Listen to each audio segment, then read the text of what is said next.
जी हाँ, पवन सिंह के फैंस के लिए बहुत बड़ी खुशखबरी। पवन सिंह का आ चुका है नए गाने का नया पोस्टर। कब आ रहा है यह गाना हमारे बीच, पूरा वीडियो देखिए और वीडियो अच्छा लगे तो लाइक शेयर कमेंट करना बिल्कुल ना भूलें। चलिए वीडियो स्टार्ट करने से पहले यही कहूँगी कि जो पवन सिंह के फैंस हैं वो जल्दी जल्दी वीडियो को लाइक करना शुरू कर दें, क्योंकि इस बार बवाल होने वाला है।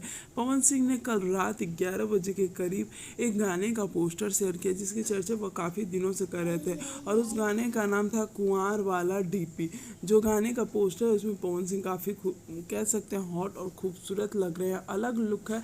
और पवन सिंह को इस गाने को लिखा है, पवन सिंह इस गाने को लिखा है प्रिंस प्रियदर्शी ने, संगीत दिया है प्रियांशु सिंह ने, वीडियो डायरेक्टर है रवि पांडे जी, वही रवि पांडे जी जो पुदीना वाले गाने में पवन सिंह जी के साथ हमें दिखे हैं। परिकल्पना है दीपक सिंह का, आशीर्वाद है माता पिता अजीत सिंह, सहयोग है अभिजीत सिंह का, और डिजिटल पार्टनर है इंस्पायर म्यूजिक। जी हाँ, देखा जाए तो शुभ लाभ फिल्म्स में ये गाना आने वाला है। अभी तक इसके रिलीज़ डेट का कोई पता नहीं चला है, लेकिन आपको बता दूं कि गाने को लेकर काफ़ी दिनों से चर्चा हो रही है, तो गाना भी काफ़ी अच्छा होगा। जैसे ही गाना आता है पूरी रिपोर्ट आपके बीच लेकर आती हूँ।